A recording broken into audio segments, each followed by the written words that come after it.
దేవుడు పైరూపమును చూసి లక్ష్య పెట్టే దేవుడు కాదు. దేవుడు హృదయాన్ని లక్ష్య పెట్టేవాడు. హల్లెలూయా. ఇక్కడ దేవుడు యేసుక్రీస్తు ప్రభువారు ఫిలిప్పు ఇంట్రడ్యూస్ చేశాడు నతానీయులకు. ఫిలిప్పును యేసయ్య పిలిచాడు, నన్ను వెంబడించు అని పిలిచాడు. ఆయన యేసును వెంబడించిన అది పరిచయం చేసిన కొద్ది క్షణాలలో, కొద్ది నిమిషాల పరిధిలోనే ఫిలిప్పు ఏం చేశాడు తెలుసా? నతానీయులకి వెళ్ళి సువార్త చెప్పాడు. హల్లెలూయా. ఏమని సువార్త చెప్పాడు తెలుసా? నతానీయులు, ధర్మశాస్త్రములో మోషేయు ప్రవక్తలను ఎవరిని గురించి రాసిరో ఆయనను కనుగొంటిమి.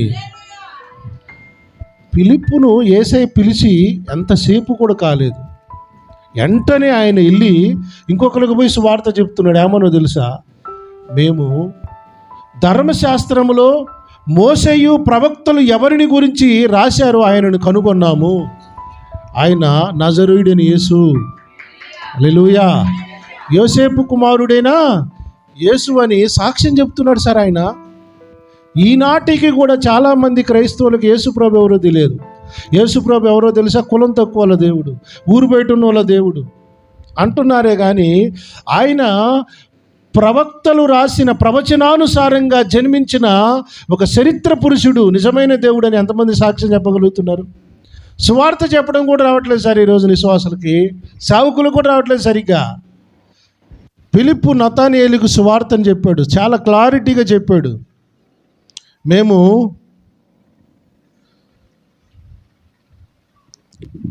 యేసును కనుగొన్నాము. హల్లెలూయా. యేసుని అని చెబితే నతానీయులు ఏమంటాడు తెలుసా? ఏ ఊరు అన్నావు? నజరేతు. యేసు ప్రభు పుట్టిన ఊరేమో బెత్లెహేము, పెరిగిందేమో నజరేతు.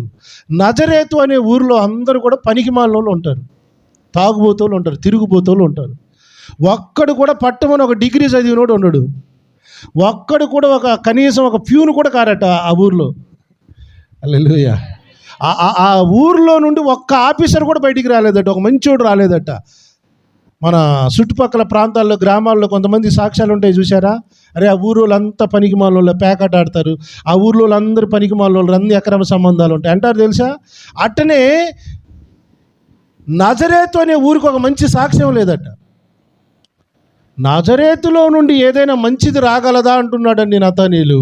అంటే ఈయన కూడా అబ్జర్వరే, ఈయన కూడా పరిశీలకుడు, అన్ని పరిశీలించేవాడైనా. స్తోత్రం చెప్పండి. అయితే రా చూపిస్తాను రా అని దగ్గరికి యేసుప్రభు దగ్గరికి తీసుకొస్తున్నాడు. హల్లెలూయా. యేసుప్రభు దగ్గరికి ప్రజలను నడిపించాలంటే ఎంత ఛాలెంజో తెలుసా అండి? కొబ్బరి నూనె గురించి, కర్చీపుల గురించి చెప్పడం కాదు సువార్త అంటే. మేము పలానా ప్రార్థన కాడికి పోతే ఆ కర్చీపు పెట్టుకోగానే నిద్ర వచ్చింది, ఆ నూనె రాసుకోగానే మాకు నొప్పులు, ఈ సాక్ష్యం చెప్పడం ఇది వేరు, ఇది ఈ సువార్తనే కాదు. కానీ రక్షణను గురించి పరిచయం చేయాలంటే చాలా జ్ఞానం అవసరం. హల్లెలూయా. అందుకనే మీకు ఎప్పుడు చెప్తున్నాం, బైబిల్ బాగా చదవాలి.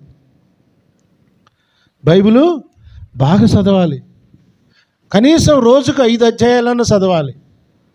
రోజుకు కనీసం ఒక 5 నుండి 10 అధ్యాయాలన్న వాక్యం చదివితే కానీ యేసు ప్రభు ఏంటో అర్థం కాడు. హల్లెలూయా. నేను ఈ మధ్య బాగా చూస్తున్నాను, క్రైస్తవుల కంటే బైబిల్ని మతోన్మాదులు ఎక్కువ చదువుతున్నారు.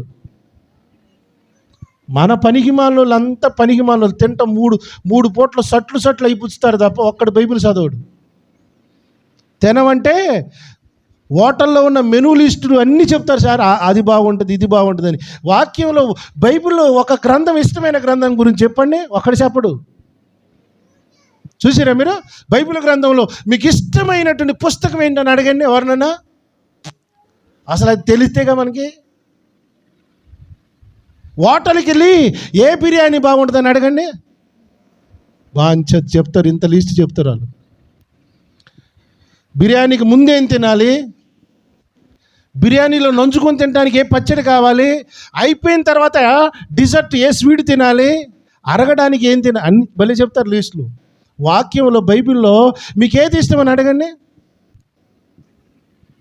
సువార్త చెప్పాలంటే దైవిక జ్ఞానం ఉండాలి. ఆమేన్. అందుకని వాక్యం చదవాలి. ఫిలిప్పు వెళ్ళి నతానేలుకి ఇంట్రడ్యూస్ చేస్తే, చూద్దాంరా, నువ్వేదో చెప్పావు కదా, చూద్దాంరా అని యేసుప్రభుని చూడడానికి వచ్చాడు. వస్తా ఉండగానే యేసయ్య చూశాడు, ఇతడు నిజముగా ఇశ్రాయేలీయుడు. ఇతడు అంటే అబద్ధికులైన ఇశ్రాయేలీలు కూడా ఉంటారు, దొంగ ఇశ్రాయేలీలు కూడా ఉన్నారు. ఇతని యందు ఏ కపటము, మంచి సాక్ష్యం అండి. నేను ఒక మాట చెప్పనా, దేవుని దృష్టిలో ఉన్నవారు, దైవభక్తిగా బ్రతికేవారు, అక్రమము చేయకుండా బ్రతికే వాళ్ళు ఉంటారు చూసారా, వాడిని ఎక్కడున్నా దేవుడు పట్టుకుంటాడు సార్. దైవ ప్రణాళికలో ఉన్న వ్యక్తిని దేవుడు ఎక్కడున్నా పట్టుకొని వస్తాడండి. మనం అందరం అలా దొరికిన వాళ్ళం కాదా దేవునికి? మనం అందరం అలా దొరికిన వాళ్ళం కాదా ప్రభువుకి? కపటము లేనివాడని యేసయ్య సాక్ష్యం ఇస్తున్నాడు. వాక్యములో రాయబడింది 32వ కీర్తన 2వ వచనములో, యెహోవా చేత నిర్దోషి అని ఎంచబడిన వాడు ఆత్మలో కపటము లేనివాడు ధన్యుడు. స్తోత్రం చెప్పండి. ఆత్మలో ఇప్పుడు యేసయ్యని గురించి ఏ సాక్ష్యం చెప్తున్నాడు? కపటము లేనివాడు. హల్లెలూయా. కపటం అంటే ఏంటో తెలుసా? మోసం, అక్రమం, అవినీతి లేనివాడని అర్థం. చాలా ప్యూర్గా బ్రతుకుతున్నాడని అర్థం. హల్లెలూయా. ఈయన గురించి సాక్ష్యం ఎవరిచ్చారు? పాస్టర్ గారు ఇచ్చారా? పుట్టించిన యేసయ్య ఇచ్చాడు. మనుషుని గురించి 2వ అధ్యాయం, ఇదే యోహాను సువార్త 2వ అధ్యాయం 24వ వచనంలో రాయబడింది చూడండి. అయితే యేసు అందరినీ ఎరిగినవాడు. హల్లెలూయా. తన్ను వారి వశము చేసుకొనలేదు, ఆయన మనుష్యుని ఆంతర్యమును ఎరిగినవాడు. అన్నీ ఎరిగినవాడండి యేసయ్య. ఇప్పుడు నతానియేలు కపటము లేనోడని సాక్ష్యం ఇవ్వాల్సిన, ఆయనకి ఎవరైనా సాక్ష్యం చెప్పాల్సిన అవసరం ఉందా? ఆయనకే తెలుసు మన జీవితాలన్నీ కూడా. మనం దాచిపెట్టుకున్నా ఆయన దాచిపెట్టడు. అప్పుడు యేసయ్య అంటాడు, నతానియేలు అంటాడు, ప్రభువా నా గురించి నీకెట్ట తెలుసయ్యా అన్నాడు. ఎవరు? నా గురించి నీకెలా తెలుసు? ఓహో,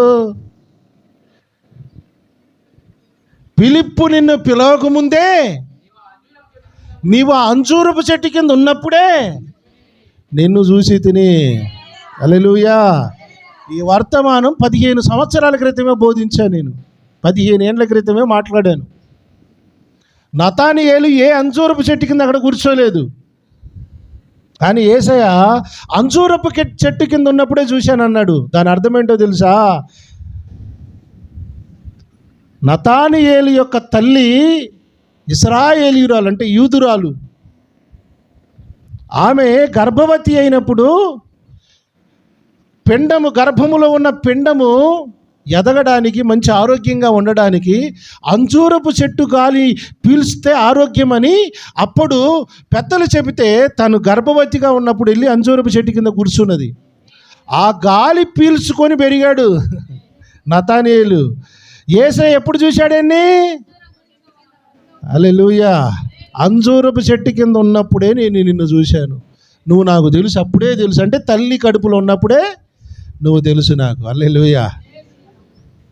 అప్పుడు నతానియేలు అంటున్నాడు చూడండి, అయ్యా బోధకుడా, నీవు దేవుని కుమారుడువు, ఇశ్రాయేలు రాజువు. ఏం సాక్ష్యం చెప్తున్నారు యేసు ప్రభు గురించి మీరు? నువ్వు నిజముగా, ఆమేన్. నతానియేలు వెంటనే అర్థమైంది, అమ్మ యేసయ్య మామూలుడు కాదు, జ్యోతిష్యుడు కాదు ఈయన, జ్యోతిష్యుల కంటే ఎక్కువైనోడు. అంతా తెలుసు, మన బ్రతుకు చిత్రం అంతా తెలుసు ఆయనకి. ఏ చెట్టు కింద కూర్చున్నామో తెలుసు, ఏ రోకలు తిప్పినామో తెలుసు, ఏ బండి తోలుతున్నామో తెలుసు, అన్నీ తెలుసు ఆయనకి. స్తోత్రం. అందరినీ ఎరిగినవాడు ఆయన. అందరినీ తన జీవిత కాలంలో ఎలా బ్రతికాడో కూడా దేవుడే చూశాడండి. రోజున మన జీవితాలన్నీ ప్రభువుకు తెలుసు.